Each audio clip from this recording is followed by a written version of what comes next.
mwenye haki atafanya nini?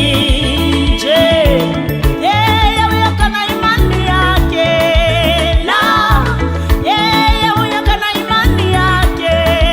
La, kama kutoa tumaini lake. Mshike msingi, ndiye Kristo.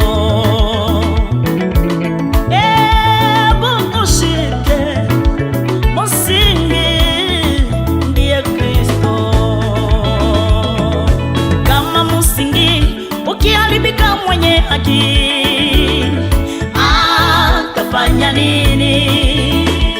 Mwenye haki akisumbua na maisha, je, atafanya nini? Mwenye haki akifukuzwa kazini, je, atafanya nini? Mwenye haki akiwa hapati uzao atafanya nini? Mwenye haki akikosa anayependa sana atafanya nini? Mwenye haki akichukiwa na rafiki zake